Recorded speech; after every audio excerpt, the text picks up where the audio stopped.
Bonjour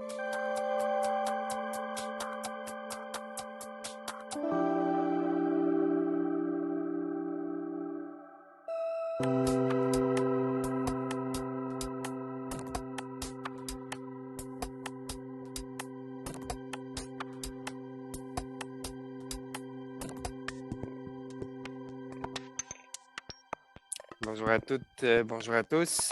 Bienvenue. Merci d'être présente et présente en si grand nombre aujourd'hui. Je partage mon écran tout de suite. Donc, présent à ce webinaire sur la gestion algorithmique et ses enjeux pour les organisations et pour les employés. Je tiens à remercier d'entrée de jeu Lobia et l'Axe Travail particulièrement pour accueillir et promouvoir ce webinaire et pour toute leur collaboration dans l'organisation.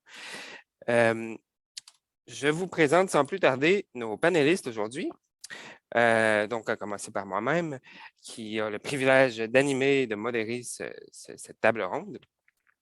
Donc, mon nom est Xavier Parent-Rochelot, je suis professeur adjoint au département de gestion des ressources humaines de HEC Montréal. Il y aura Pamela Lirio parmi nous, qui est professeure agrégée à l'École des relations industrielles de l'Université de Montréal, qui sera suivie d'Antoine Bujol, doctorant ici en gestion des ressources humaines à HEC Montréal. Après quoi, il y a Benjamin Simujanga qui vient tout juste de terminer sa maîtrise en gestion des ressources humaines à HEC. Et mon collègue Michel Cossette est mon patron aussi, qui est directeur du département de gestion des ressources humaines ici à HEC Montréal. Donc, ce qui nous amène au plan, à l'agenda de la prochaine heure et demie, qui est, ma foi, plutôt chargé. Donc, je vais commencer, moi, en faisant un bref tour d'horizon de ce que c'est la gestion algorithmique, qu'est-ce qu'on entend par là, quelles sont les composantes, et je vais tenter aussi d'illustrer le phénomène à travers quelques exemples bien précis. Par la suite, Pamela fera un état des lieux des connaissances scientifiques sur la gestion algorithmique et particulièrement sur les répercussions que ça a sur le personnel. Donc, ça s'inscrit dans le cadre d'une revue de littérature qui était promulguée par le CRSH. Et par la suite, Antoine nous présentera les résultats d'une étude qu'il a conduite auprès des camionneurs. Après quoi, Benjamin, lui, nous présentera les résultats d'une autre étude, celle-là sur les travailleurs de plateforme. Et donc, c'est deux populations fort différentes, mais qui sont toutes deux exposées à des degrés différents à la gestion algorithmique. Et on verra que les résultats sont différents aussi. Donc, ce sera intéressant de comparer, voire même de contraster ces résultats-là. Et finalement, Michel Cossette nous prendra une tangente un peu plus GRH. Donc, à travers l'étude de 2 cas d'implantation de l'intelligence artificielle en GRH, on verra non seulement quels sont les enjeux, mais aussi quelles sont les leçons qu'on peut tirer de ça. Et les leçons nous amènent à faire des ponts intéressants avec la gestion algorithmique parce que qui dit IA en GRH et gestion algorithmique, il y a beaucoup de similitudes et des différences aussi. Et on verra aussi que la question de l'implantation responsable dans les deux branches, ces ingrédients sont probablement très semblables. Après quoi, je reviendrai pour un dernier, pour boucler la boucle et entamer la période de discussion. Comme vous voyez, ici, entre chaque bloc, il y a quelques minutes de questions-réponses qui sont prévues. Donc, on vous invite à poser vos questions, bien sûr, dans le bouton là, Q&A que vous avez en bas. Donc, ça nous permettra d'interagir et d'effectuer la période de questions. Et on essaie de se garder du temps, bien sûr, à la fin pour une discussion un peu plus générale. Voilà. Alors, la gestion algorithmique du personnel, elle est définie de multiples façons dans la littérature. J'ai mis ici, et vous m'excuserez l'anglais, j'ai mis la définition originale. J'ai mis la définition qu'on retrouve le plus souvent, malgré que plusieurs définitions, essentiellement, il s'agit de l'utilisation de systèmes algorithmiques pour assumer partiellement ou complètement des fonctions de gestion du personnel. Et donc, des fonctions qui étaient auparavant réservées à des gestionnaires humains. Donc, selon les scénarios, qu'on soit dans l'économie des plateformes ou dans des milieux plus traditionnels, Cette automatisation-là, elle est soit complète ou très partielle.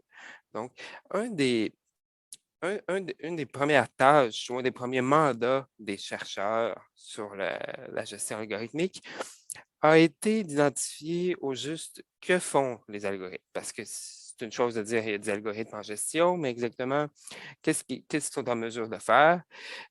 Donc, la référence la première à ce niveau-là, et sans doute la plus influente aussi, c'est un article de Kellogg qui a décrit 3 dimensions de la gestion algorithmique. Donc, les systèmes algorithmiques peuvent effectuer la direction du personnel, bon, c'est un terme en anglais, l'évaluation et la discipline. Et à partir de ces 3 dimensions-là, d'autres travaux ont cherché à décliner ces choses-là en des fonctions plus précises, des fonctions de la gestion algorithmique. Et bon, la littérature, en fait, dit que ces systèmes-là sont principalement utilisés pour surveiller ou monitorer les employés. Donc, monitorer toutes sortes de choses, la productivité, mais aussi la présence au travail, aussi, bref, tout ce qui peut être capté maintenant est susceptible de l'être via des systèmes algorithmiques. La fonction qui est sans doute la plus répandue est celle des horaires, donc des systèmes d'intelligence artificielle qui vont être utilisés pour déterminer les temps de travail, déterminer les horaires. Goal setting, donc le fait de fixer les objectifs, de déterminer les objectifs et les cibles de productivité. Énormément aussi dans la question de la gestion de la performance, donc l'évaluation du rendement des employés à travers des indicateurs de plus en plus granulaires, de plus en plus précis, de plus en plus quantitatifs aussi. C'est ce que permet notamment l'intelligence artificielle d'inclure toutes sortes d'indicateurs, notamment émotionnels, avec la reconnaissance vocale, la reconnaissance faciale, dans un score de performance. Score de performance qui se répercute sur la gestion de la rémunération. Donc, la gestion algorithmique permet une rémunération beaucoup plus axée sur les résultats qui sont de plus en plus calculés de façon métrique. Et finalement, l'étape finale, si on veut, c'est la terminaison d'emploi, qui est un peu moins répandue. Mais par contre, si on regarde ce qui se passe dans les plateformes, ben, c'est la norme que la décision de mettre fin à la collaboration, au contrat avec le travailleur, soit faite de façon purement automatique, sans qu'il y ait intervention d'un gestionnaire humain. Voilà. Donc, quoi de mieux pour illustrer un concept que de montrer des exemples très précis? C'est ce qu'on fait en classe, donc j'ai décidé de montrer quelques exemples ici qui sont médiatisés, parce qu'il y en a quand même beaucoup d'exemples qui ont fait la manchette. Donc ici, c'est un exemple, un des premiers, dans une chaîne d'hôtels américaine où il y a eu une installation d'une application qui déterminait les chambres qui devaient être nettoyées en priorité. Donc, si la chambre 302 se libère, ben, l'employé sur son iPad lui demande d'aller nettoyer la chambre 302, après ça la 804, etc. Et l'utilisation de ce système-là a été rapidement dénoncée par les employés parce que ça se traduisait par une intensification du travail. Donc, ça forçait les employés à devoir travailler beaucoup plus rapidement, à devoir se déplacer énormément d'un étage à l'autre, traîner leur matériel, etc. Donc, ils ont mené une certaine bataille là, contre l'utilisation de cette application-là. Bon, je vais aller plus rapidement. Walmart, plus récemment, qui a implanté la gestion algorithmique à grande échelle dans des centaines de magasins aux États-Unis, notamment pour la gestion des horaires, mais pas que. Ils ont d'autres projets avec les applications. Dans l'industrie des plateformes, hein, les Deliveroo, Uber, etc. Bon, ce qui est montré ici, c'est un cas de congédiement algorithmique qui a été contesté. Il y en a eu plusieurs autres. Donc, il faut comprendre que dans les plateformes, toutes les fonctions de gestion sont assumées par des systèmes algorithmiques. Les centres d'appel qui sont très assujettis à la gestion algorithmique et de plus en plus, donc notamment le monitorage des émotions dans la voix, tout ça qui peuvent conduire à des décisions de congédiement parfois. Amazon qui est, je dirais, une des ambassadrices principales de la gestion algorithmique dans tous les départements, que ce soit chez les hauts professionnels et le personnel d'entrepôt, bien sûr, et les services de livraison. Dans un milieu un peu plus inattendu, c'est le cas d'une surveillante d'école, en fait, qui a perdu son emploi pour avoir refusé d'installer une application de géolocalisation. Ça se passe en Alberta. Et ben, au Québec, l'été dernier, une application de punch d'horaire, donc, mais qui, selon certains travailleurs, avait aussi une fonction de géolocalisation qui pouvait être perçue comme étant intrusive. Donc, les syndicats ont mené cette bataille-là et c'est une bataille qui est toujours en cours d'ailleurs. Autre exemple, Canon en Chine qui laisse entrer les gens dans les salles de réunion seulement s'ils sont suffisamment souriants à la caméra. L'idée derrière ça, c'est d'avoir seulement des gens qui sont de bonne humeur dans les salles de réunion. Et finalement, Amazon, encore une fois, vous avez peut-être remarqué l'image de départ du webinaire ou celle qui servait à faire la promotion également. C'est les fameux bracelets qu'on utilise chez Amazon pour vraiment capter chaque mouvement des travailleurs, des travailleurs d'entrepôt. Et le but de ça, c'est de décomposer de façon très fine et granulaire chacun des mouvements pour en venir à une séquence optimale de mouvements qui permettent de maximiser la productivité. Et concrètement, ben, ça veut dire que si le travailleur ne fait pas le bon mouvement, autrement dit, bouge son bras à gauche plutôt qu'à droite, il peut éventuellement recevoir une certaine vibration dans le bracelet pour lui signaler que son mouvement n'était pas optimal. Donc, c'est sûr que les auteurs ont dénoncé ce phénomène-là en disant ben, que c'est du taylorisme. C'est purement du taylorisme numérique. Donc, le taylorisme numérique est un terme là, qui revient régulièrement pour décrire la gestion algorithmique. Donc, comme je disais, c'est d'abord apparu dans les plateformes.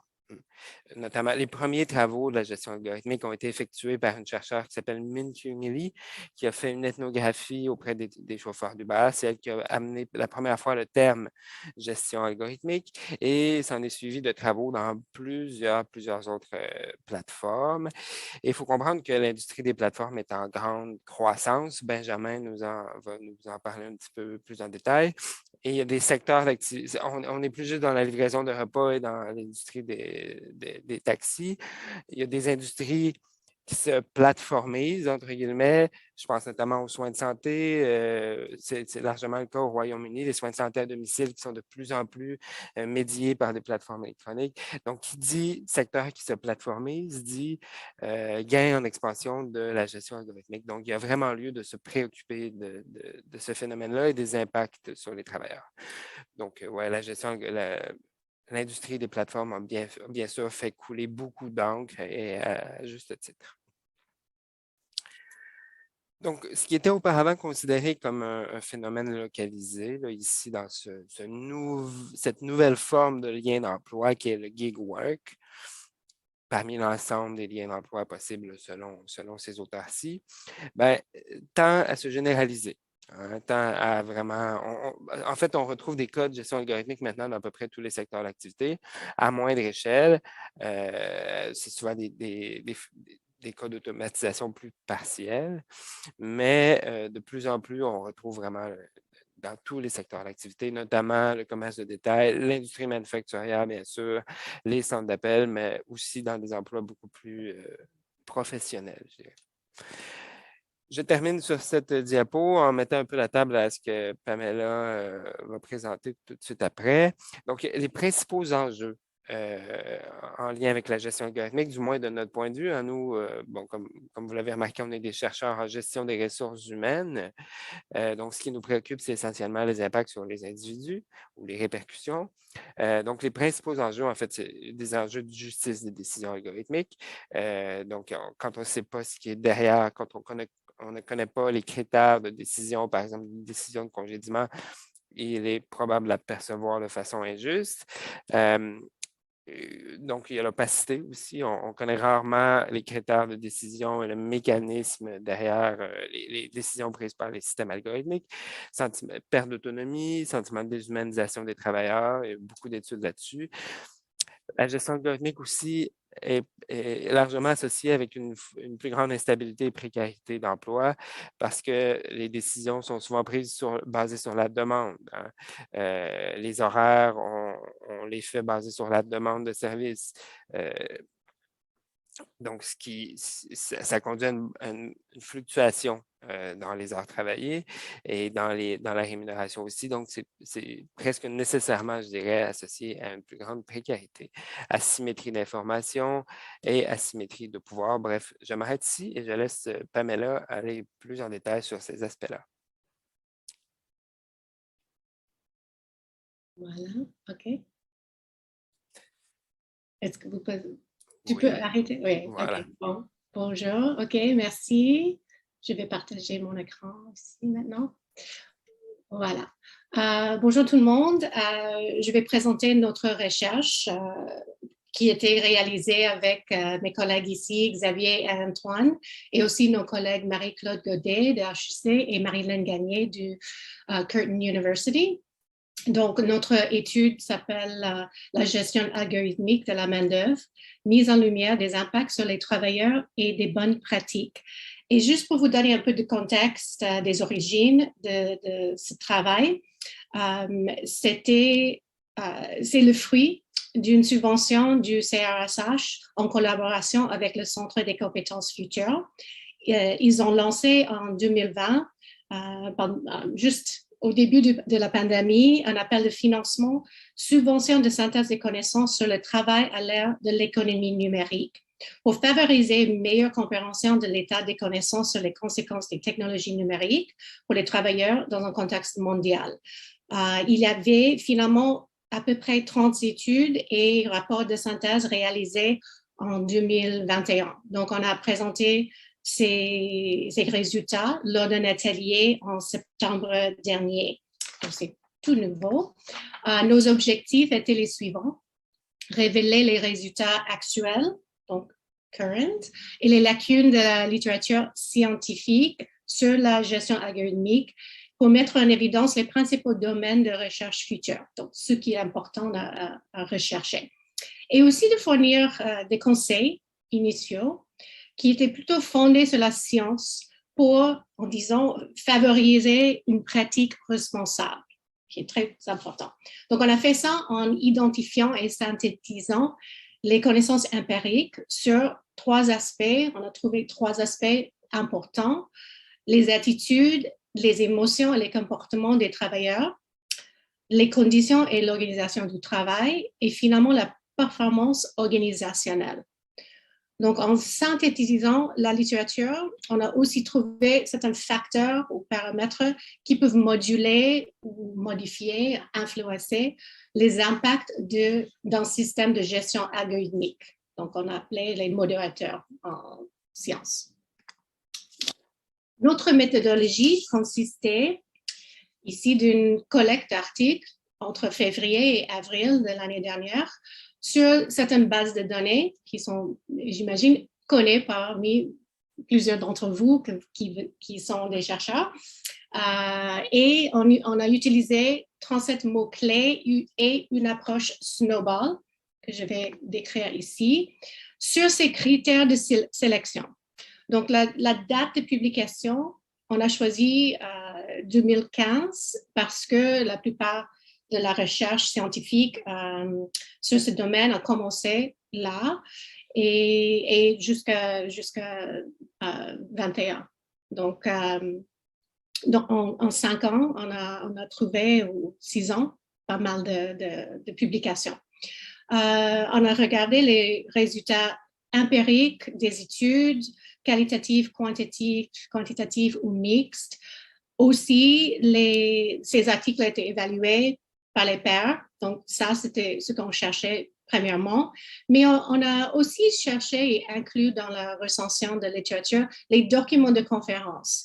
Et là, je voudrais souligner que dans ce domaine de les nouvelles technologies, l'IA, la gestion algorithmique, tout ça, parce que ça bouge vite, c'est très important aussi de rester au courant de ce qui se passe aux conférences importantes en information technology et toutes sortes de domaines comme ça. Donc, il y a des auteurs qui citent même les publications de conférences comme importantes, peut-être aussi importantes que les articles scientifiques publiés. On a aussi recherché des livres, comme Xavier vient de nous montrer sur son belle diapositive, avec plusieurs livres et chapitres de livres et rapports de recherche qui existent sur le sujet et des rapports de médias crédibles. Donc, quand on parlait de notre approche snowball, c'était parce qu'il faut vraiment continuer à rechercher des choses et même l'article dont Xavier a cité de Duggan et al., c'était plutôt un article conceptuel, mais c'est vraiment un des articles très importants que nous, les chercheurs, citent maintenant souvent. Donc, on restait vraiment dans ce milieu de snowball et on a trouvé ces résultats pas mal pour un nouveau domaine de recherche. 159 travaux empiriques ou sélectionnés, qui ont été sélectionnés, dont 105 étaient des articles scientifiques publiés dans des revues évaluées par des pairs, suivant par 28 articles de presse, 18 communications présentées lors des conférences, des rapports de recherche, chapitres de livres et des livres. Et qu'est-ce qu'on a trouvé? Bon, les résultats sont nombreux. Malheureusement, la plupart de ces conséquences sont négatives, ce qu'on trouve pour l'instant. Peut-être ça va améliorer après, dans le futur, on espère. Certains de nos résultats ont reçu plus d'appui que d'autres, comme l'autonomie, la justice, la symétrie, pouvoir et la discrimination. Je ne vais pas tout lire parce que c'est vraiment nombreux, mais ça tombe, comme j'ai expliqué tout à l'heure, dans ces catégories d'attitude, émotion et comportement des travailleurs, les conditions de travail et organisation du travail, et finalement l'impact sur l'organisation. Là, les résultats étaient plutôt ambigus, il n'y avait pas encore assez ou autant de recherches dans ce domaine. Mais je peux dire que les résultats nous permettent d'identifier certains facteurs qui peuvent contribuer à modifier ou atténuer ces effets. OK, on va voir dans 2 diapos, mais juste pour vous donner les résultats en représentation schématique.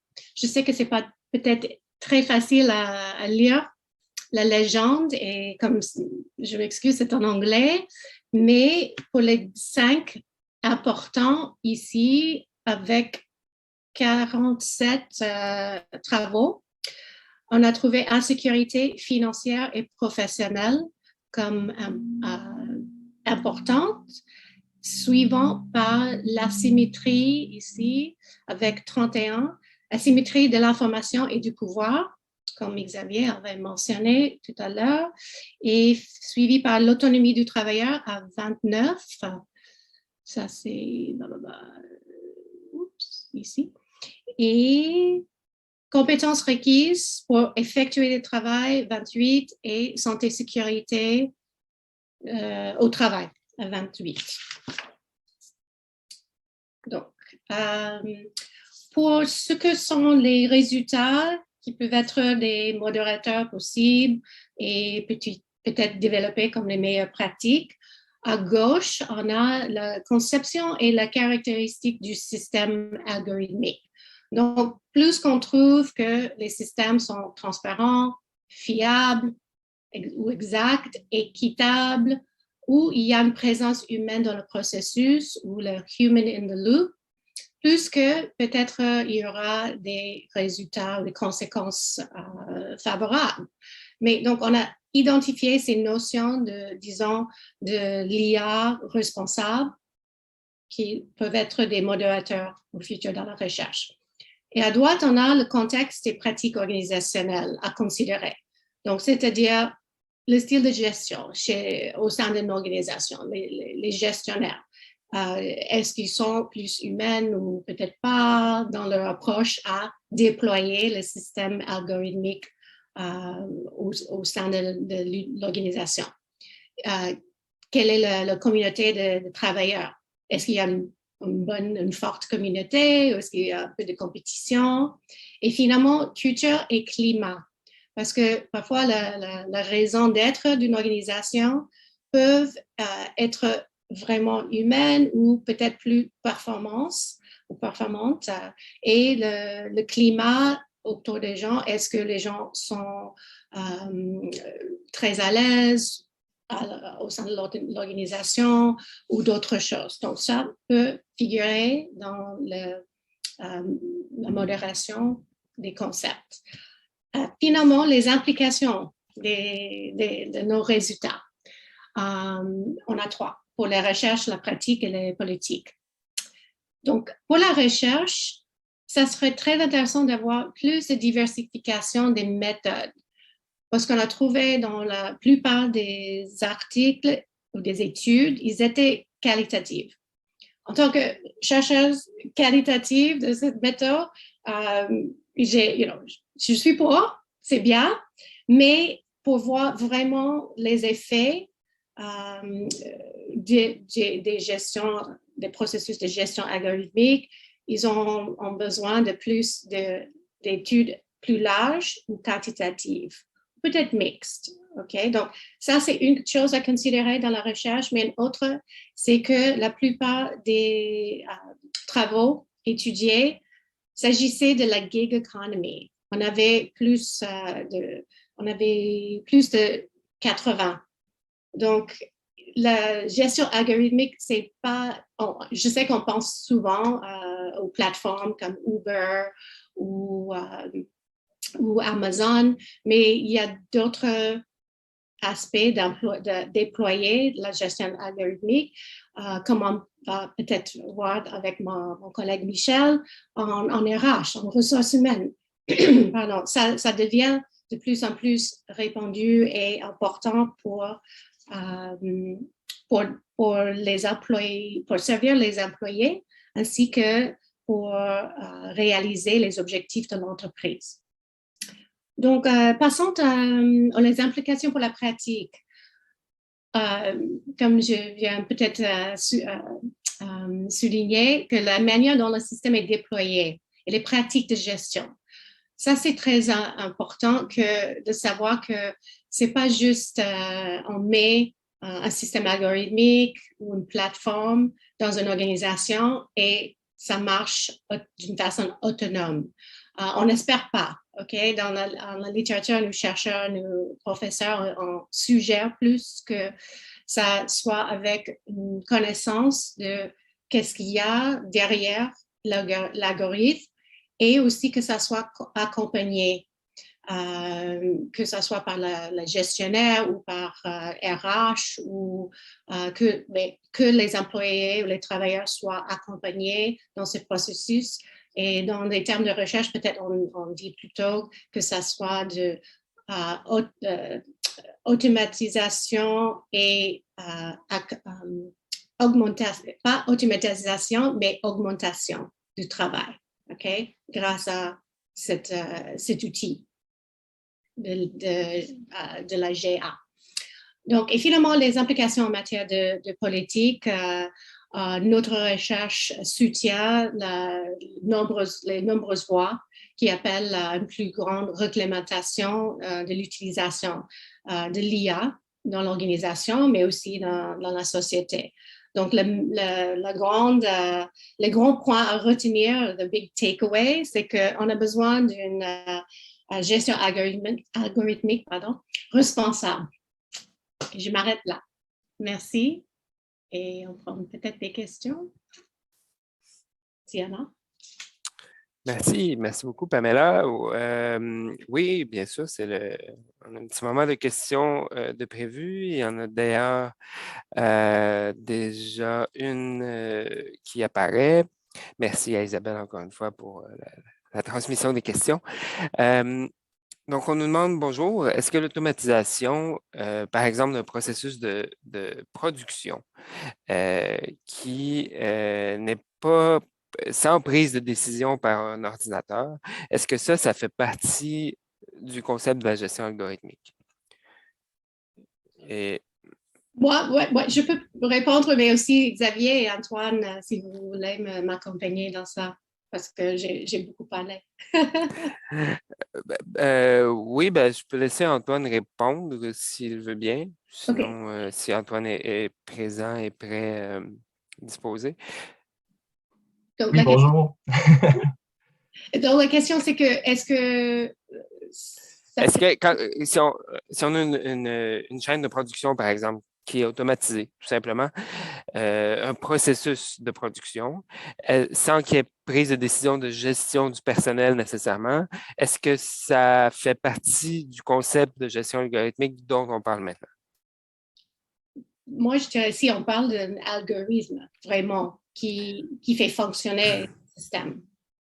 Ouais. Peut-être. Ben, en fait, je vais laisser Antoine répondre, mais ce qui Oui, distingue la gestion algorithmique du personnel de l'automatisation des productions, de la production, c'est vraiment lorsqu'il y a un impact sur l'individu, donc gestion du personnel.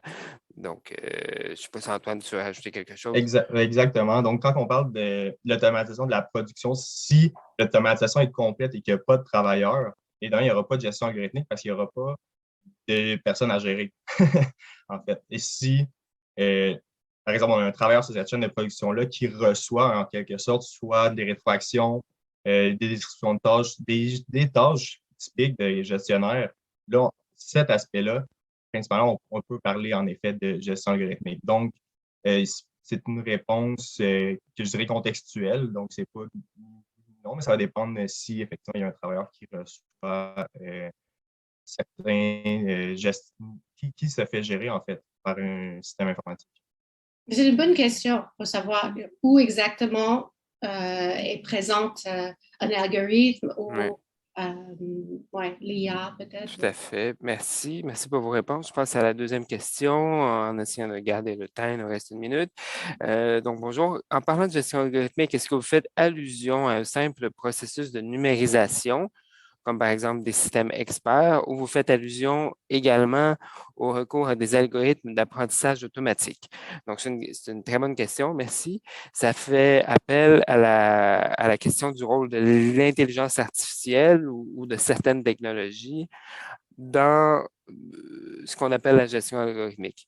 Euh, et je peux peut-être y répondre à celle-là.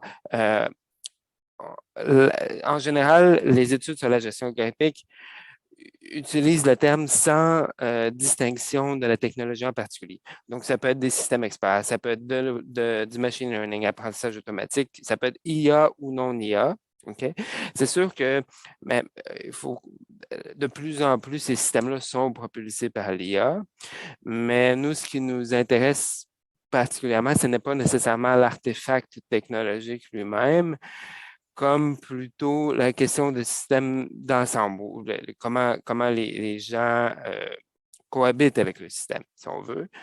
Et ce manque de distinction-là, si on veut, c'est d'ailleurs un élément que Pamela a mentionné, des conclusions qu'on a tirées de la revue de littérature, à savoir, des fois, parfois, cette littérature-là manque de précision, justement, au niveau technologique, sans non plus tomber dans les études sur l'artefact. Bref, il y a un certain juste milieu à trouver. Et Et continuer avec la deuxième question sur la provenance des oui, ça appareils. fait, OK, OK. Pamela. Ouais, je crois que peut-être Antoine est en meilleure position de dire exact. Mais en général, moi, je trouve que ce domaine commence est plus fort dans le domaine, dans le monde anglophone de recherche, parce que c'est suivi peut-être la technologie où c'est créé. Mais je sais que aussi on fait des recherches en français, donc j'imagine. Je ne sais pas exactement la répartition d'articles en français qu'on a trouvé ou travaux. Qu'est-ce que tu en penses, Antoine? Dans les résultats que tu as présentés, par exemple, en effet, la majorité, c'était en anglais. C'est un peu une réflexion de la science qu'on voit en général. Beaucoup de chercheurs vont publier en anglais justement pour se faire lire internationalement. Donc, on va avoir des études italiennes qui vont publier en anglais. Donc, même ici au Québec, souvent, peut-être malheureusement pour la francophonie, on va publier en anglais. Il y a des avantages, des inconvénients. L'avantage, c'est que ça valorise les échanges entre collaborateurs, mais en effet, les études sur la gestion algorithmique sont majoritairement en anglais. Pour l'instant. OK. Moi, je Pour sais l'instant. qu'au Canada, Pour on fait les Exact. deux souvent en deux langues parce que notre rapport est disponible en deux langues, alors en Oui, français et en anglais. Et moi, personnellement, quand je travaille sur les projets, j'essaie de favoriser les deux langues. Moi, je suis d'origine anglophone, donc peut-être, j'étais formée de faire ma recherche en anglais. Je fais d'abord peut-être en anglais, mais je fais attention aussi de faire disponible en français et comme j'enseigne en français. Donc, mais les deux, parce qu'il est très important de rester dans les deux domaines pour être à jour. Parce que je vois que c'est très fort, que ce soit ici au Québec ou en France ou d'autres pays francophones, de pouvoir avoir accès des chercheurs de recherche qui sont présents peut-être qu'en français pour l'instant. Donc, c'est riche dans les deux. merci, merci. Antoine, la parole est à toi. L'OVIA nous montre aussi. Oui, tout à fait. L'OVIA joue un rôle très, très fort à ce niveau. Oui. Antoine, la parole est à toi pour ton étude sur le camionnage.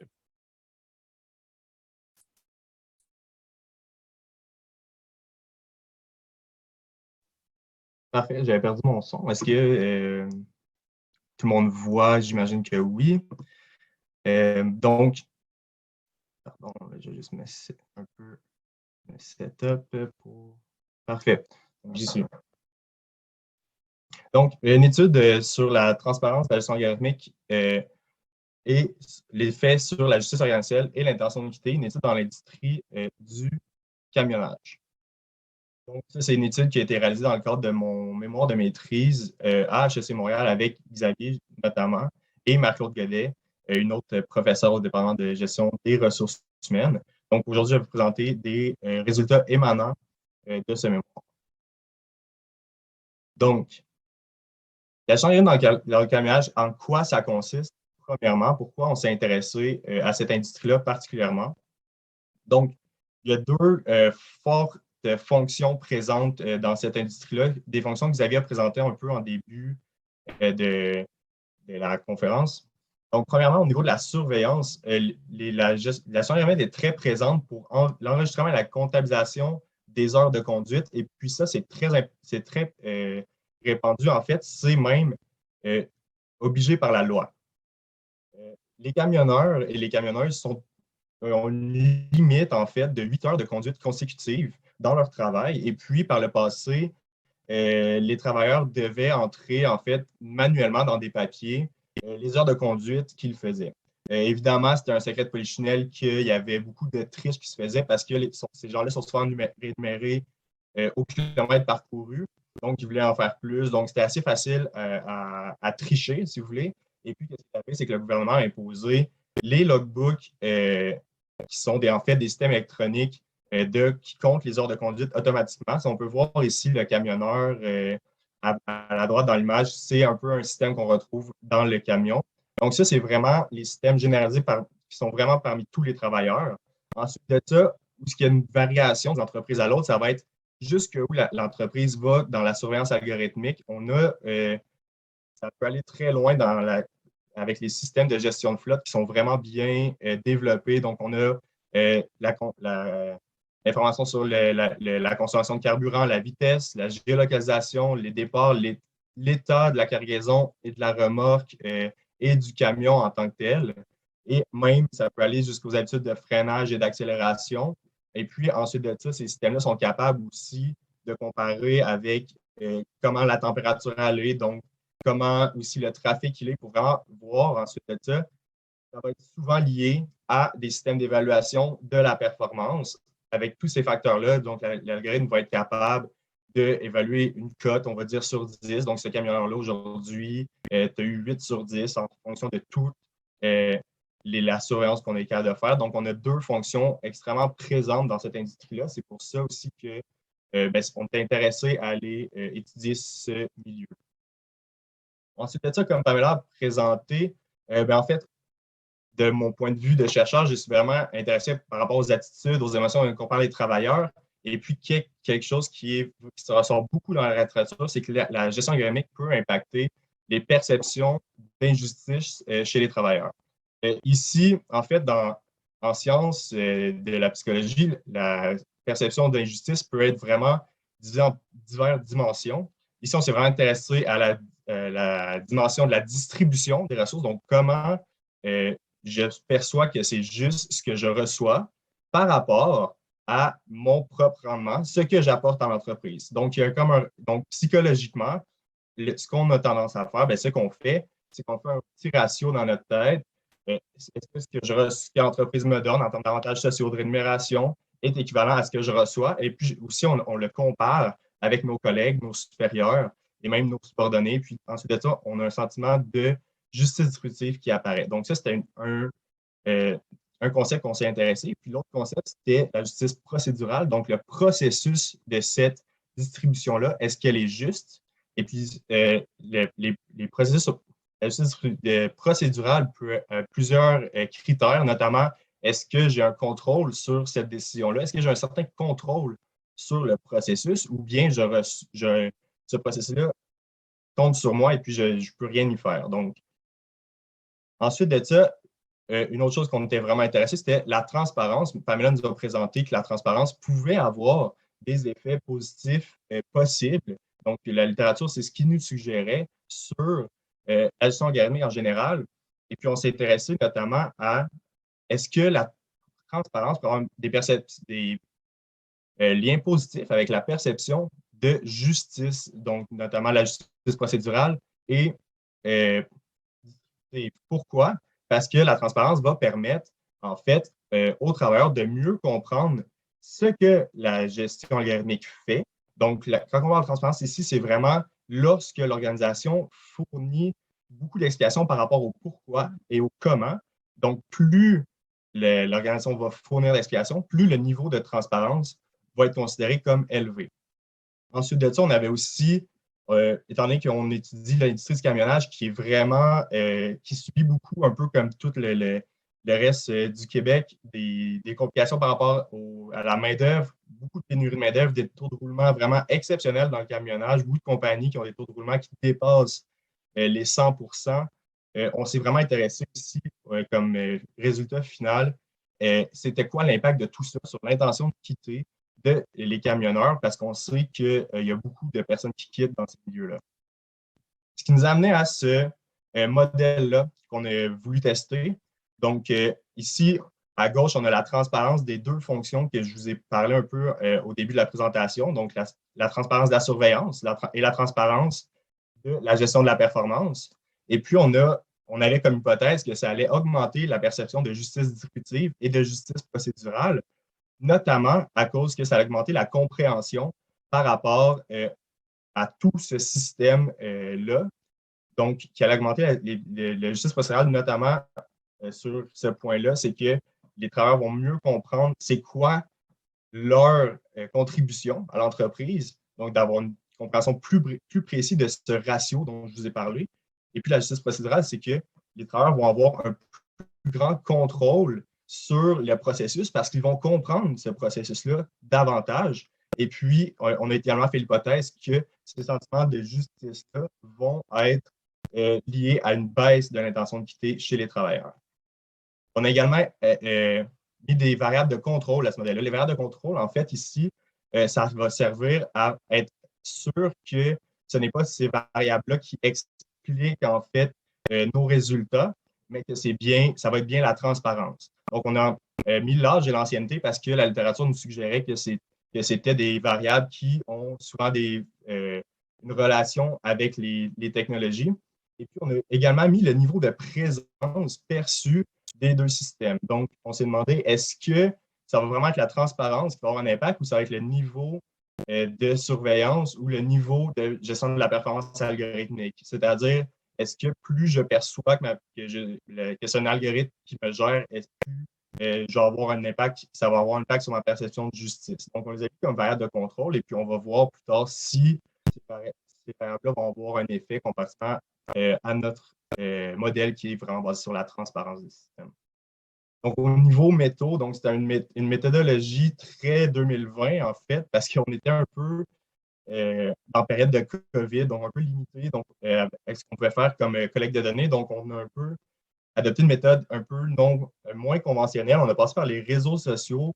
On a également contribué avec des communautés de travailleurs sur le réseau Facebook, c'est-à-dire Truck Stop Québec et puis Camionneurs Camionneuses du Québec 2.1. Puis ensuite de ça, ces communautés-là, qui est en fait des groupes privés Facebook, ont invité leurs membres à participer. On a un exemple ici d'une publication à droite. Et puis, au total, on a eu 110 répondants qui ont participé à cette étude-là. Ici, c'est les résultats de l'étude, en fait. Et puis, où ce que c'est écrit NS, c'est vraiment que c'est non significatif. Donc, ici, il n'y avait pas de relation. Alors, on peut voir que la transparence de la surveillance algorithmique avait un impact sur la justice procédurale, qui est vraiment la justice du processus, et n'avait pas d'impact sur la justice distributive, qui est la justice ce que je vous ai expliqué, ce que je reçois, ce que je comme tel, est-ce que c'est juste? Qui allait ensuite avoir un impact sur l'intention de quitter. Et puis ensuite, la transparence de la gestion de la performance algorithmique avait un lien un peu moins fort, cependant, que la transparence de la surveillance, mais un lien tout de même sur la justice distributive et non sur la justice procédurale, qui allait ensuite réduire l'intention de quitter. Ce qui est vraiment intéressant ici, c'est qu'on peut voir que les deux fonctions ont des impacts différents, ce qui amène un peu comme conclusion que l'importance en recherche de vraiment étudier les fonctions algorithmiques de façon granulaire comme ça, au lieu de la gestion algorithmique de façon générale, parce qu'on peut voir que chaque fonction, en fait, la transparence de cette fonction-là va avoir des impacts différents sur des variables différentes. Donc, ici, les deux perceptions de justice. Je vous parlais des variables de contrôle plus tôt. Et puis, de manière vraiment intéressante, toutes les variables de contrôle n'avaient aucun lien. Donc, n'étaient pas significatives, n'influençaient pas la justice du tout. Ce qui est vraiment intéressant, c'est que même si le niveau de présence perçu, on va dire, de la surveillance et de la gestion algorithmique augmentait chez le travailleur, sa perception de justice n'était pas modifiée. C'était vraiment le niveau de transparence, donc de compréhensibilité du système qui allait influencer sa perception de justice. Donc, ça conclut rapidement. Là, je vous ai présenté ça un peu vite, mais le mémoire complet pour les curieux et ceux qui ont beaucoup de temps est disponible sur la bibliothèque du HEC. Mais je suis ouvert à toutes questions, impressions et commentaires.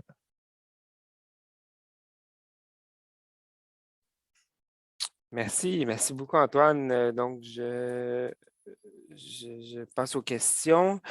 Il y a des questions très intéressantes sur un éventuel encadrement juridique ou un encadrement légal, la question de la gestion algorithmique, question fort intéressante et pertinente. Je propose toutefois qu'on les garde peut-être pour la fin, parce que les autres présentations pourraient alimenter les discussions. Et pour ce qui est de questions par rapport à ton étude précise, Antoine, est-ce qu'il y a une question qui demande à savoir, est-ce que tu peux donner plus de détails sur la manière dont ont été obtenus les résultats? Oui, bien sûr. C'est une étude quantitative qu'on a fait, en fait, et puis on fait des analyses vraiment avec des systèmes de données assez avancés, puis on va voir les corrélations. Donc, quand on pose les questions aux gens, c'est par questionnaire, donc ils vont répondre sur une échelle souvent de 1 à 7 de différents items. On va dire, il va y avoir 7 questions sur la justice distributive. C'est des questionnaires qui sont validés par d'autres chercheurs à travers le temps. Donc, on s'assure que ça soit très robuste, évidemment. Et puis, ça va nous donner certaines données chiffrées. Et puis, c'est comme ça qu'on va pouvoir calculer les corrélations. Merci beaucoup. Autre question qui demande, est-ce que l'échantillon est constitué de camionneurs salariés ou indépendants? Très bonne question. Très bonne question. On s'est concentré sur les salariés et puis j'aurais même dû le justifier parce que c'est vraiment une très bonne question parce qu'on s'intéressait à l'intention de quitter l'entreprise. Aussi simple que ça. Alors que les salariés indépendants, ces questions-là, ils ne se sentaient pas concernés. Donc, ils ne répondaient pas vraiment à l'intention de quitter l'entreprise. Donc, on s'est vraiment concentré sur les personnes salariées qui travaillent temps plein pour un seul employeur. Merci beaucoup. Je vois le temps, on est un petit peu en retard sur notre horaire. Et il y a d'autres questions intéressantes, Antoine, mais peut-être que tu pourrais y répondre par écrit, par le chat, notamment les questions d'éclaircissement de la notion de justice procédurale distributive, ou sinon à prendre contact avec la personne directement. Et sur ce, j'invite Benjamin à poursuivre avec son étude sur les travailleurs de plateforme.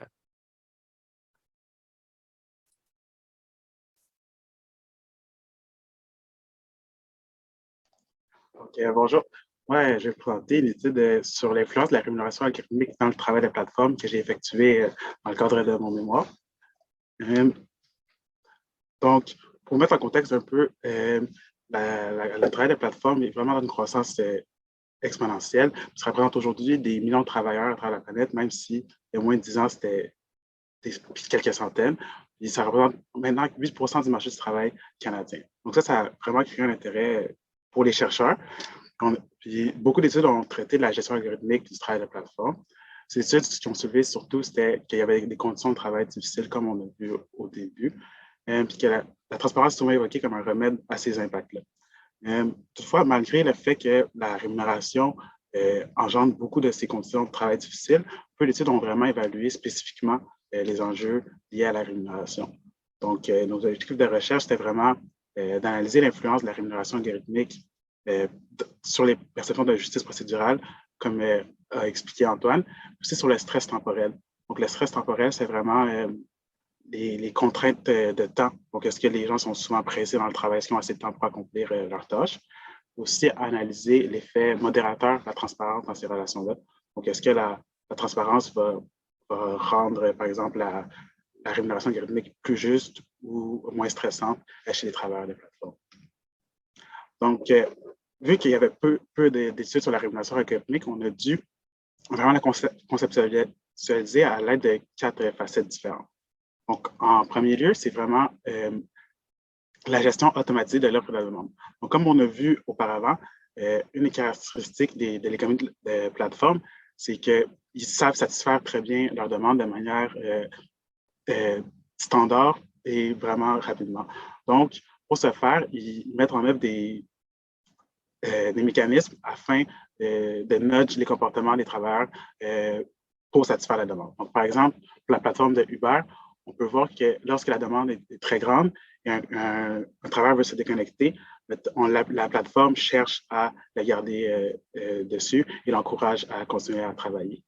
Inversement, quand il y a beaucoup de demandes, mais le travailleur n'est pas déjà connecté, il double la rémunération potentielle des travailleurs pour encourager les travailleurs à se connecter sur la plateforme et à aller travailler. Donc, une autre facette importante de la rémunération algorithmique, c'était l'évaluation des clients. Donc, pour faire la gestion de la performance, c'est vraiment automatisé à l'aide de l'évaluation des clients. Et très souvent, les tâches les plus avantageuses, les mieux rémunérées, sont attribuées à ceux qui ont les meilleures évaluations. Donc là, ils adoptent des comportements qui cherchent à maximiser les notes obtenues par les clients. Aussi, ce qui revient souvent, c'est les pourboires, parce que vu que les plateformes ont cette asymétrie d'information et du pouvoir, c'est eux qui décident de tout comment et modaliser le pourboire. Donc, ils peuvent proposer, par exemple, d'offrir 18% ou 5% de pourboire. Donc, c'est ça que la plateforme contrôle et les travailleurs sont souvent impuissants dans tout ça. Et ce qui est aussi particulier, c'est que contrairement, par exemple, à la restauration, les clients sont souvent amenés à donner le pourboire avant même de recevoir le service ou la tâche. Donc ça crée vraiment une distorsion entre les travailleurs et les plateformes. Finalement, la quatrième facette de la rémunération algorithmique, c'était vraiment la rémunération à la pièce. Donc, seulement le temps productif est rémunéré. Ça mène à beaucoup de temps non rémunéré, puis aussi à une surveillance plus grande parce qu'ils veulent s'assurer qu'il y a un service parfait, les plateformes. Donc là, par exemple, pour reprendre l'exemple de Uber, entre 2 courses, le trajet n'est pas rémunéré. Donc ça revient à la même logique du taylorisme numérique. Donc, par exemple, les usines au début du 20e siècle qui adoptaient vraiment une manière quantitative de mesurer tout ce qui était rémunéré pour les travailleurs. Donc, somme toute, ces quatre facettes-là, ce qui revient le plus souvent, c'est vraiment une instabilité dans la rémunération. Donc, pour notre compte conceptuel, nos hypothèses, grosso modo, ce qu'on proposait, c'est que la rémunération algorithmique engendrait des sentiments d'injustice et serait beaucoup plus stressante pour les travailleurs de plateforme, et que la transparence algorithmique pourrait atténuer ces effets-là, donc rendre la rémunération algorithmique plus juste et moins stressante. Donc, pour mesurer tout ça, on a effectué des sondages comme l'étude précédente, puis on a essayé de rejoindre des travailleurs de plateformes différentes. J'ai souvent repris l'exemple de Uber, mais le travail de plateforme est très hétéroclite. Donc, par exemple, pour 99 Designs, c'est du design graphique, des modèles de design graphique. Pour Handy, c'est des services de nettoyage ou bien les armes à tout faire. Donc, ça montre comment les systèmes de rémunération algorithmique sont similaires à travers les plateformes, même si le travail ne l'est pas. Donc, pour nos résultats, quand même une grande surprise, on a vu que la rémunération algorithmique était liée aux perceptions de justice procédurale. Donc, ça veut dire que plus il y avait de la rémunération algorithmique, plus les travailleurs trouvaient ça juste. Ça, c'est vraiment à contre-courant avec la littérature dessus. Mais toutefois, on a quand même vu que la rémunération algorithmique était aussi liée au stress temporel. Pour ce qui en est de l'effet modérateur de la transparence algorithmique, on a vu que plus il y avait la transparence, plus la rémunération algorithmique était juste, plus les travailleurs trouvaient que la rémunération algorithmique était juste, mais on a vu qu'il n'y avait pas d'effet avec le stress temporel. Donc, même quel que soit le niveau de transparence algorithmique, ben, la rémunération algorithmique rendait toujours le travail stressant. Donc, ici, on illustre vraiment l'effet modérateur. Donc, on peut voir que plus la transparence algorithmique était élevée, plus les perceptions de justice procédurale l'étaient aussi, mais que pour le stress, il n'y avait pas de différence entre que ce soit la transparence faible ou élevée. Donc, en conclusion, on a quand même eu des résultats surprenants qui allaient à contre-courant avec la littérature, parce que les mécanismes de rémunération semblent favoriser les perceptions de justice procédurale, tandis que comment c'est évalué dans la littérature, c'est vu que les travailleurs n'ont pas vraiment de voix dans les systèmes, n'ont pas vraiment manière d'influencer le système, bien, ça serait plus injuste, mais on voit au contraire que les perceptions sont de justice procédurale.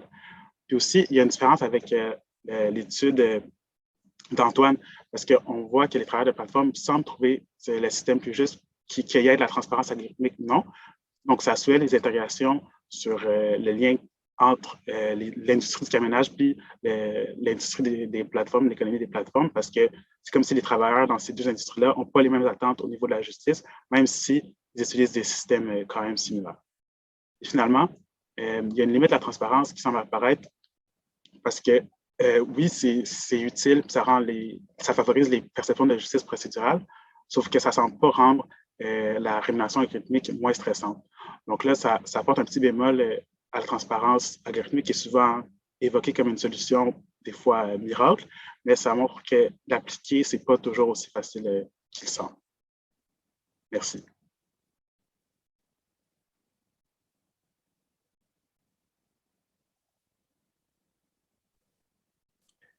Merci beaucoup, Benjamin, pour cette présentation intéressante et merci d'avoir su rattraper le retard aussi que nous avions. Merci beaucoup. Donc, je passe aux questions.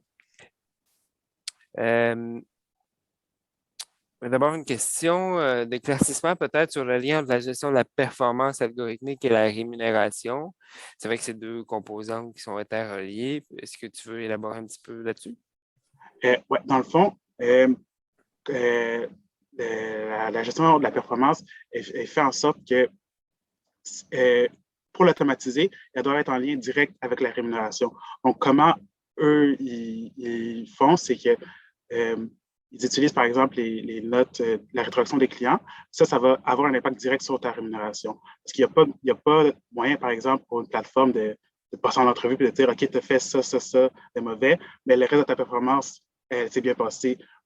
Parce que la logique derrière la gestion algorithmique, c'est vraiment qu'il y ait le moins d'interaction avec l'humain. Donc, c'est ça l'avantage des fois, l'inconvénient, c'est qu'il n'y a pas de lien vraiment avec l'humain, puis c'est pas vraiment comme une industrie traditionnelle dans cette mesure-là. Merci beaucoup. Une question intéressante sur la transparence algorithmique. Donc, est-ce que la transparence pourrait donner la possibilité à certains travailleurs, donc ceux qui comprennent mieux le fonctionnement des algorithmes ou ceux qui ont une forme de meilleure littératie numérique peut-être, est-ce que ça favoriserait ces gens-là? Est-ce qu'ils pourraient en tirer parti davantage que d'autres qui n'ont pas le privilège de pouvoir bien comprendre? Euh, Dans une certaine mesure, ça pourrait les aider parce qu'ils pourraient comprendre plus facilement, sauf qu'on a contrôlé pour beaucoup de variables qui étaient en lien avec ça. Donc, ceux qui comprenaient, est-ce que ceux qui étaient plus ouverts à la technologie, est-ce qu'ils allaient être plus avantagés, est-ce qu'ils allaient trouver le système plus juste? Puis on a vu que même en contrôlant pour des choses comme ça, il y avait toujours cette relation entre la rémunération algorithmique et les perceptions de justice. Merci beaucoup. Peut-être une dernière question, à savoir, est-ce qu'il y a des études comparatives sur la perception ou le degré de satisfaction des clients, comparaison avec ou sans gestion algorithmique? Je présume que la question fait référence au secteur des plateformes, là, à savoir est-ce qu'un service est livré par une plateforme où il y a gestion algorithmique versus livré de façon traditionnelle? Ben, jusqu'à maintenant, il n'y a pas vraiment, vu que la littérature est tellement à un stade précoce, il n'y a pas vraiment d'études qui comparent les deux. Sauf que on voit aussi que les travailleurs de plateforme sont très souvent satisfaits de la flexibilité que ça offre, le travail de plateforme. Donc, c'est ça aussi. Merci beaucoup. Non, effectivement, il y a peu d'études de la part des clients sur la gestion algorithmique. C'est d'ailleurs une piste de recherche fort intéressante. Merci beaucoup, Benjamin, et je passe la parole à Michel.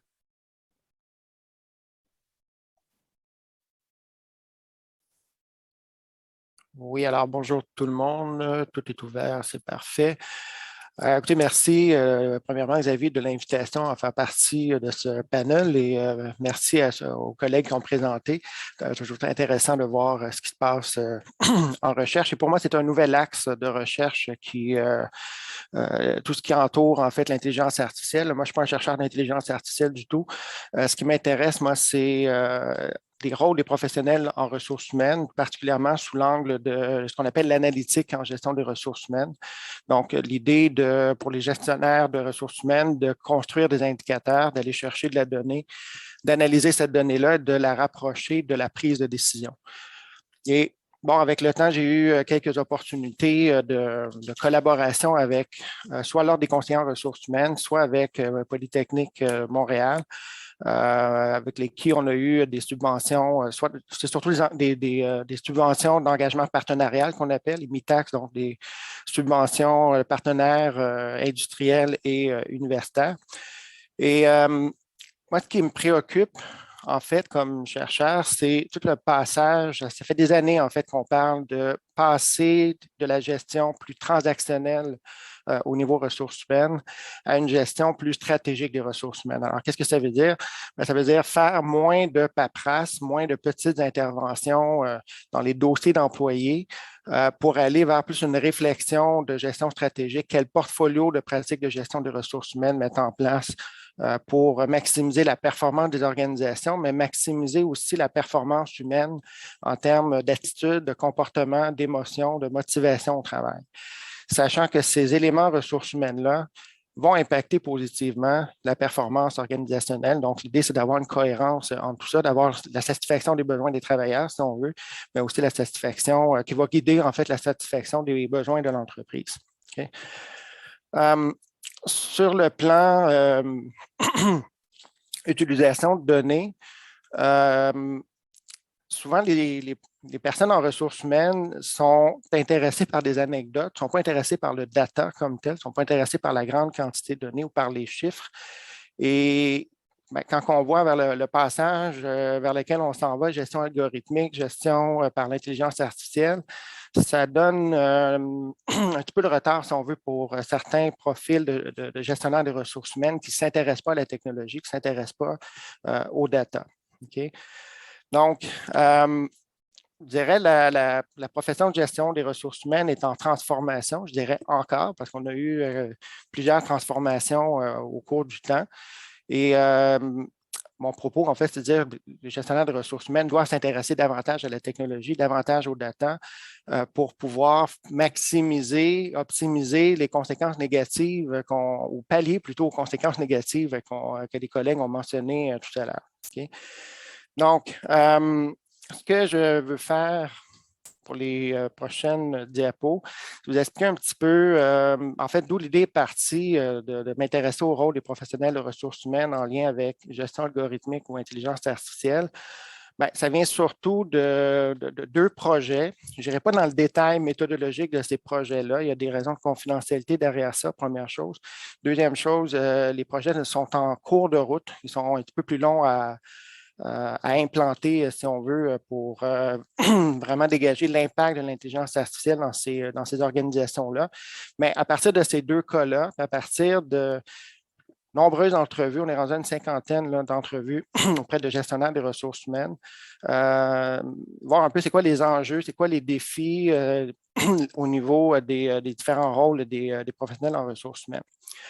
Donc, gestion algorithmique, gestion par intelligence artificielle, les deux cas qui nous ont particulièrement intéressés, c'est premièrement un cas où on implante l'intelligence artificielle pour la dotation de postes, donc faire du recrutement, de la sélection de personnes, surtout de postes techniques, des postes différents, donc ce qui pose déjà un certain enjeu quand on veut faire la gestion algorithmique ou la gestion ou la sélection par intelligence artificielle, ça prend un gros volume de data, mais quand on a plusieurs postes bien différents, avec des compétences très différentes, avec peu de volume, bien, déjà, constituer un algorithme qui va faire du pairage, c'est pratiquement mission impossible. Okay. Un deuxième cas, ce qui est plus sur la gestion disciplinaire, là aussi, c'est un peu difficile d'avoir du volume de data pour bien programmer des algorithmes et faire le pairage entre les bonnes pratiques, le contexte réglementaire, le contexte législatif, et puis des situations bien particulières avec des ramifications multiples et faire le pairage entre la bonne décision à prendre sur le plan disciplinaire et un contexte qui n'est jamais noir et blanc, mais plutôt en teinte de gris avec multiples teintes de gris. Les questions de recherche sous-jacentes à ces projets-là, mais aussi à mes autres projets, c'est suite à l'implantation de l'intelligence artificielle, les processus de décision, est-ce qu'ils deviennent plus efficaces? Est-ce qu'ils deviennent plus efficients? Donc, si on prend de la dotation, si on prend de la planification de main-d'œuvre, si on prend de l'intelligence artificielle au niveau d'analyse de besoins de formation, par exemple, bien, est-ce que ça rend nécessairement le processus plus efficace? On peut présumer que oui, c'est l'intention, mais comme chercheur, ce qui m'interpelle, moi, c'est de mesurer en fait cette efficacité-là, de mesurer cette efficience-là. Et quand on parle d'efficience, ben, c'est en termes de durée, en termes de coût associés au processus. Ben, est-ce que l'intelligence artificielle ou les algorithmes vont permettre de réduire le temps de prise de décision? Est-ce qu'ils vont réduire les intermédiaires ou le nombre de personnes autour duquel on doit articuler une décision? Les coûts associés à ce processus-là, quels sont-ils? Est-ce que ça réduit véritablement les coûts? On peut présumer que oui, encore une fois, mais il faut mesurer ces éléments-là. Et l'autre volet, il va se rattacher à ce qu'on a vu avec les collègues précédemment, mais c'est quoi les impacts de l'arrivée de l'intelligence artificielle?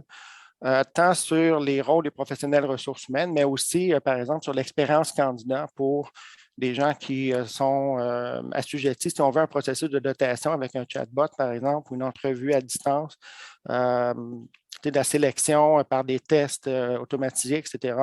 Donc, quel impact ça a sur les rôles des professionnels de ressources humaines, mais aussi sur les personnes qui sont assujetties, si on veut, à ces processus d'intelligence artificielle. Donc, pour l'instant, on a l'impossibilité de tester toutes ces questions-là, mais je vais vous faire part quand même de réflexions qui sont basées sur les entrevues que je vous parlais tout à l'heure, mais aussi de l'observation participante à travers ces projets-là. On a des étudiants qui ont travaillé très fort pour interviewer des gens, mais observer aussi les contacts clients, les interactions entre les parties prenantes, notamment au niveau RH, mais au niveau technologique. Donc, faire part un petit peu de des enjeux qu'on voit derrière ça. Avant de continuer quelques mots, en fait, sur c'est quoi les rôles des professionnels en ressources humaines. Bien, essentiellement, juste pour activer un petit peu, pour gagner du temps, je vais toutes les mettre. Traditionnellement, on puise beaucoup dans les travaux d'Ulrich Brockbank et les collègues là, qui travaillent sur les questions de compétences et de rôle de professionnels ressources humaines depuis fin des années 90 jusqu'à aujourd'hui. Donc, il n'ancre pas nécessairement l'aspect dans l'intelligence artificielle ou la programmation algorithmique, mais vous allez voir que un des rôles, c'est justement d'être un espèce de promoteur de la technologie. Okay? C'est le dernier dans leur liste, là, fait que je vais y aller dans l'ordre. Le premier, en fait, pour ces chercheurs-là, c'est le rôle de partenaire stratégique. Alors, qu'est-ce que le rôle de partenaire stratégique? Bien, c'est qu'un professionnel de ressources humaines doit connaître son marché, doit connaître un peu la finance, doit connaître un petit peu les différentes fonctions de la gestion, des parties prenantes, et de pouvoir intégrer un discours ressources humaines qui va fédérer, si on veut, tous les efforts au niveau de la gestion d'une organisation. Au niveau de l'activiste crédible, c'est quoi? Bien, c'est l'idée que le professionnel de ressources humaines doit être capable d'identifier les défis pour l'organisation actuelle ou les défis futurs, qui doit identifier des opportunités, mais généralement, ça va avec l'analyse de données, ce rôle-là. Okay? Donc, être capable de voir à partir d'indicateurs, soit sur le marché, soit sur ce qui se passe à l'interne, c'est quoi les faiblesses de l'organisation, c'est quoi les forces de l'organisation et comment, au niveau ressources humaines, on peut combler, relever ces défis-là, etc. Et donc, le comment, c'est ça, c'est l'idée d'être un bâtisseur de capacité, donc d'avoir des processus de dotation, formation, gestion de performance, rémunération qui soient efficients et efficaces, mais en même temps d'avoir ces processus-là qui sont bâtis autour d'une culture qui soit positive, en fait, pour les parties prenantes, notamment pour les travailleurs, pour les gestionnaires, etc. Le rôle d'agent de changement, c'est un autre rôle. Donc, l'idée, c'est de voir comment l'organisation peut faire face à ces défis, comment elle amène les travailleurs dans la même direction, à planir, si on veut, les résistances, à expliquer pourquoi les changements, notamment s'ils sont positifs ou négatifs, mais il faut gérer l'aspect négatif de la chose. Au niveau innovateur et RH et intégrateur de quoi on parle ici, c'est l'idée d'adapter tous les processus RH et de les fédérer ensemble pour qu'il y ait une cohérence entre les différentes pratiques de gestion des ressources humaines. Donc, par exemple, faire de la rémunération par équipe, c'est-à-dire de la rémunération individuelle alors que tout le monde travaille en équipe. Ce n'est pas nécessairement en bonne cohérence, juste pour donner un petit exemple. Okay. Aussi, dans l'aspect innovateur et intégrateur, l'approche qu'on appelle des meilleures pratiques RH, c'est-à-dire imiter les pratiques qui sont chez les concurrents, ce n'est pas nécessairement une bonne façon de faire la gestion des ressources humaines maintenant. Donc, l'idée, c'est d'adapter les pratiques en fonction des besoins, de l'évolution des travailleurs, selon le cycle de vie des travailleurs. Okay? Donc, ça aussi, ça repose essentiellement sur de la donnée.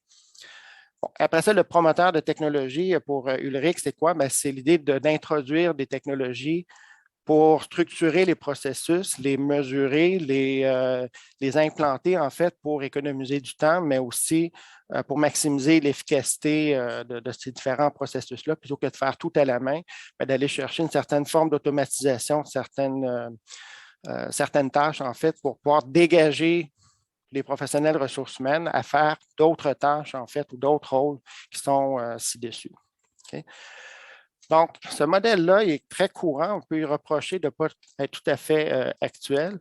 Alors, si on regarde Schultz 2022, c'est très, très récent, il va compléter un petit peu l'approche de Ulrich Brockbank avec les rôles en dégageant c'est quoi les postures importantes pour les professionnels de ressources humaines à adopter présentement là, à l'heure actuelle.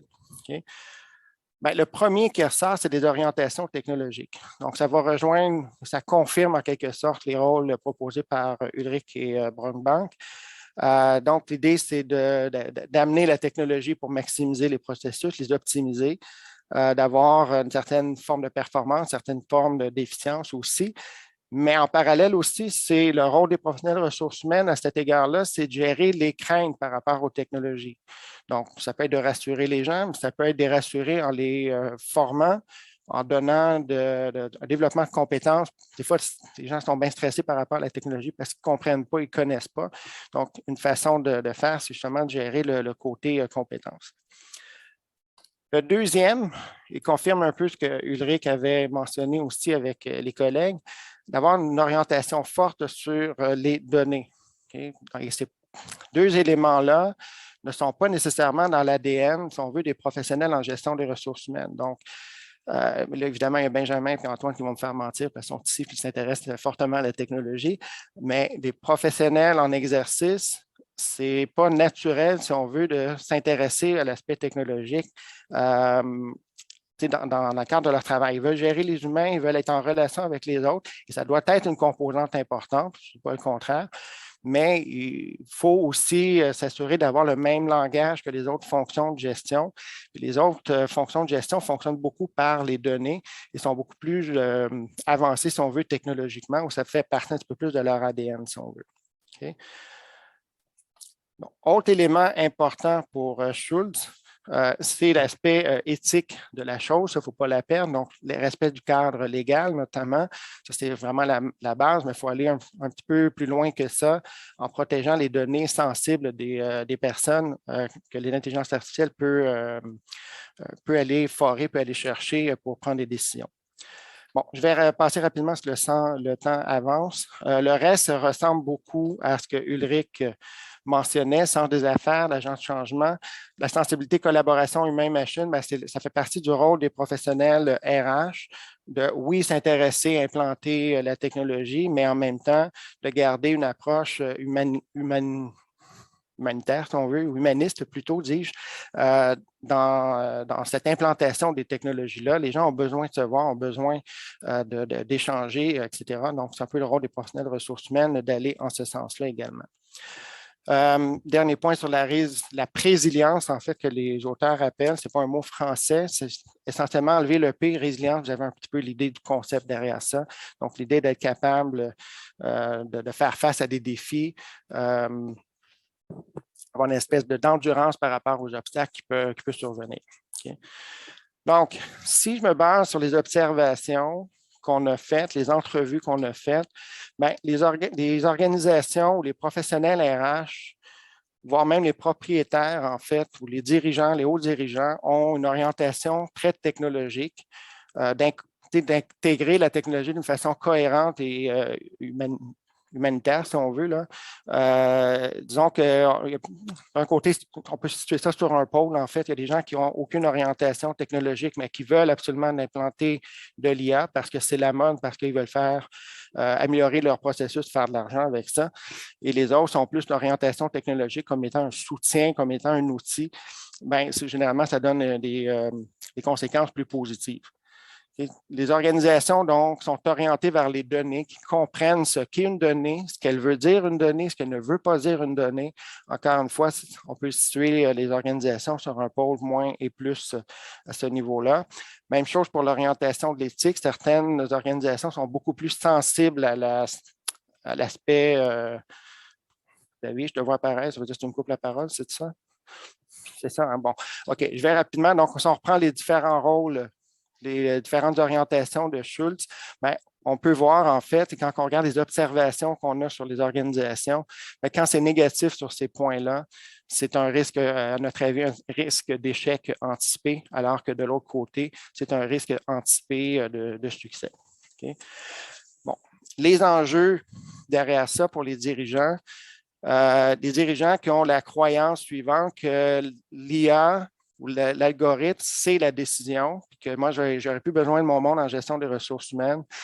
Il y a des bonnes chances que ça passe moins bien dans l'organisation, que ce soit une implication des parties prenantes ou des réactions des parties prenantes qui soient négatives à notre observation, versus on l'implante l'IA pour un soutien à la décision, pour dégager, si on veut, le rôle des professionnels ressources humaines pour qu'ils puissent faire le travail relationnel, stratégique, optimiser la sensibilité humaine derrière les choses. Ça risque d'avoir de meilleurs succès ici. Les organisations qui ont déjà une bonne connaissance de ce qu'est l'IA, c'est un gage de succès aussi. Et lorsque les dirigeants s'impliquent aussi, c'est un élément qui va favoriser davantage le succès, si on veut, de l'implantation de l'intelligence artificielle. Okay. Donc, je peux m'arrêter là. Je pense que les différents éléments sont nommés, Xavier. Je me tais. Merci, J'avais Michel. préparé pour 5 minutes. On est plus autour des 20, mais bon. Merci, Michel, non pas de te taire, mais merci pour ta présentation fort intéressante. Donc, je passe aux questions. Donc, ça a suscité plusieurs questions. Et là, en fait, si vous me permettez, je vais laisser tomber j'avais prévu une diapo de tour de table, mais essentiellement, c'était une synthèse de ce que les gens ont dit. Donc, je préfère prendre les 7 minutes qui nous restent pour passer aux questions. Donc, Michel, tu as mentionné des mots-clés à la fin, comme sensibilisation des professionnels RH, comme aussi la fameuse limite entre soutien, donc automatisation ou soutien technologique à la prise de décision versus automatisation des décisions. Et c'est entre autres là où se situerait la limite entre la gestion algorithmique et une gestion des ressources humaines qui est soutenue par la technologie, par l'intelligence artificielle. Et ça nous amène à une question intéressante, à savoir, est-ce que par la rareté de la main-d'œuvre, qui fait en sorte que les employeurs doivent plutôt séduire les employés qui ont le gros bout du bâton, qui ont plus de choix sur le marché du travail. Est-ce que c'est pour cette raison-là ou pour cette raison-là, on ne devrait pas plutôt observer des effets humanisants de l'IA sur le travail? Ton micro, Michel. Si tu m'avais demandé de me taire, c'est pour ça. Je peux-tu remettre la question? Non, je ne peux pas remettre. Est-ce qu'il y a un effet humanisant à cause de la pénurie de main-d'œuvre? J'ai l'impression qu'il y a deux forces à l'œuvre, c'est-à-dire que probablement des employeurs vont mettre de l'intelligence artificielle parce qu'il y a un manque de main-d'œuvre. Donc, l'intelligence artificielle peut compenser certains emplois. Je dis bien compenser certains emplois, mais pas remplacer n'importe lequel. De l'autre, c'est une bonne question, ça peut être une hypothèse, on pourrait s'y attarder en fait dans les observations et dans les entrevues. Et ça rejoint, je pense, une question qui avait été posée préalablement. Si on démontre plus de soucis humains derrière l'implantation, on l'amène d'une façon plus humanisante, peut-être que ça arrive davantage d'effets positifs, effectivement. C'est une bonne question. Oui, tout à fait. Si je peux contribuer, la situation économique, la pénurie de main-d'œuvre qu'on vit accélère certainement les initiatives d'automatisation et parfois les accélère trop, au sens où le besoin de bien faire les choses, du moins le besoin d'automatisation, prenons ça comme ça, surpasse le besoin humanisant de la chose et ça donne, et combiné à ça, il y a l'effet des plateformes, hein, où il y a des secteurs de l'économie qui deviennent de plus en plus médiatisés par les plateformes, qui fait que l'effet humanisant, il est là. Il ne faut pas non plus démoniser tous les projets d'automatisation, loin de là, loin de là. Ouais, il y a des choses qui se passent très bien. Mais effectivement, l'acteur RH, dont Michel parlait, est souvent à la remorque. C'est d'ailleurs la philosophie derrière les projets de IA centrés sur l'humain, c'est de faire en sorte que le rôle de l'humain dans sa nouvelle fonction automatisée ne soit pas déterminé après coup, et soit déterminé en amont de la décision, donc de faire en sorte que les acteurs RH soient vraiment autour de la table de décision, ce qui m'amène à une autre question que je pense est disparue du film et que j'ai vu passer tantôt, sur le rôle des syndicats. Donc, le rôle des syndicats en gestion, dans les initiatives de gestion algorithmique, c'était plus pour les présentations précédentes. Et je ne sais pas si Benjamin ou Antoine voulaient répondre ou Pamela. En fait, la gestion algorithmique s'implante principalement, du moins en ce moment, dans les milieux non syndiqués. Donc, de quelle façon les syndicats se saisissent de cette question-là? Il y a très peu de documentation.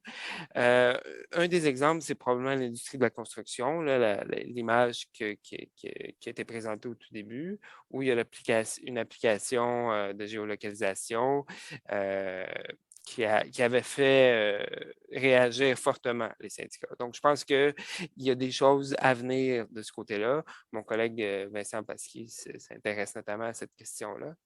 Je ne sais pas si mes collègues veulent rajouter des choses. Personnellement, je ne sais pas, c'est tellement pas dans mon axe de recherche au niveau syndical. Moi, je suis plus avec des petites organisations ou des moyennes organisations ou des professionnels RH. Je ne pourrais malheureusement pas répondre. Mais je suis certain que les syndicats doivent s'intéresser de près à la chose. Même si ce n'est pas pour des organisations précises, il doit y avoir une réflexion certainement globale sur les impacts. Oui, effectivement. Il y a, comparativement à la place des relations industrielles en littérature, normalement, RH qui est très présente, on voit peut-être un peu moins d'études, mais notamment, il y en a nécessairement de la part de nos collègues à HEC, dont Vincent, Christian Lévesque notamment. On voit que la présence positive souvent des syndicats dans ces quelques études-là que l'effet humanisant va un peu plus ressortir. Donc, l'effet un peu, le pouvoir de contrôle entre l'employeur et l'employé, donc, va revenir un peu plus du côté de l'employé. Donc, ici, les syndicats peuvent avoir, je crois, selon ce que j'ai lu, des impacts positifs, sans doute. Oui, puis il y a nécessairement une préoccupation. D'ailleurs, il y a des centrales syndicales qui sont venues vers nous, les différents chercheurs, sur les enjeux de surveillance électronique, notamment. La surveillance post-COVID, les fameux Bossware et tous ces dispositifs-là. Donc, il y a certainement une préoccupation syndicale. Moi, je peux juste ajouter, parce que s'il y a des gens qui ne sont pas au Canada et qui nous écoutent de l'extérieur et ils ne sont pas au courant qu'en Ontario, on avait des nouvelles récentes depuis l'été dernier que la Cour supérieure de justice de l'Ontario a certifié un recours collectif contre Uber Technologies. Qui fait avancer la lutte pour certains des coursiers et chauffeurs canadiens de la plateforme qu'ils soient reconnus comme des employés. Donc ça, c'est en cours et ça avance vraiment cette notion que on cherche une gestion responsable et, comment on dit, accountable aux employés, aux personnes qui animent la plateforme. Tout à fait, merci. Merci Pamela. Ça nous amène avec la minute qui reste à faire le lien avec l'encadrement juridique. Il y avait des questions là-dessus au fil des présentations. Et c'est en mouvance. C'est en mouvance à différents endroits dans le monde. C'est en grande mouvance pour ce qui est du statut des travailleurs de plateforme dont Pamela vient de parler. Donc, ça dépend énormément des juridictions. Il y a des choses qui bougent rapidement, donc des endroits où ces travailleurs-là doivent être reconnus à titre de salariés.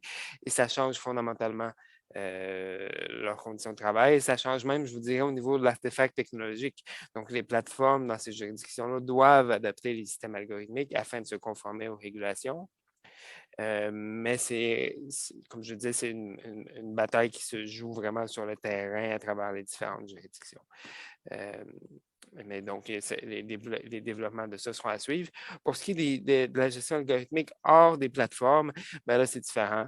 Je dirais que c'est les cadres légaux du travail qui s'appliquent. Et il y a des dispositions par rapport à la protection des données, par rapport au consentement, par rapport au respect de la vie personnelle. Mais ces dispositions-là parviennent peu à bien encadrer ou à bien, disons, protéger les travailleurs des répercussions de la gestion algorithmique. Donc, il y a des réflexions à ce niveau-là. Oui, ça continue. Cette recherche. J'ai un autre projet de recherche en cours justement sur la création d'un cadre éthique pour l'IA, spécifiquement pour la Facial Emotion Expression Technology, au lieu pour favoriser le bien-être au travail. Donc, particulier, mais en général, j'entends beaucoup pour les chercheurs et les gens politiques qui s'intéressent à cet enjeu. Donc, merci d'amener la question éthique. J'ai vu passer aussi ce thème-là dans les questions. C'est un enjeu fondamental. Hein. Tout ce qui est enjeu éthique, malheureusement, on n'a pas pu le couvrir là, parce qu'il y aurait beaucoup de choses à couvrir dans le cadre du webinaire. Mais il y a des études, il y a de la documentation là, sur l'éthique de l'IA, mais l'éthique aussi de la gestion algorithmique. je vois le temps qui passe, il est déjà 13h02.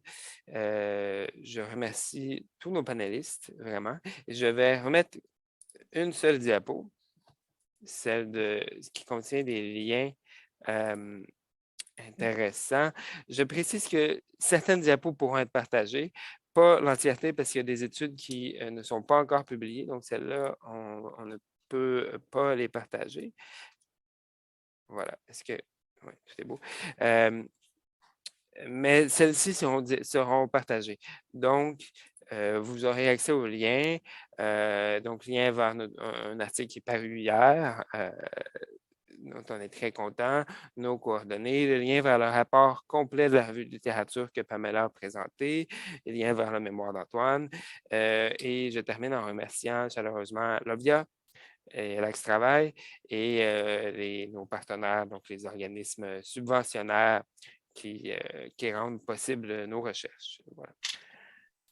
Merci à tous et n'hésitez surtout pas à nous contacter pour entamer des discussions ou pour aller plus loin dans les questions. Merci.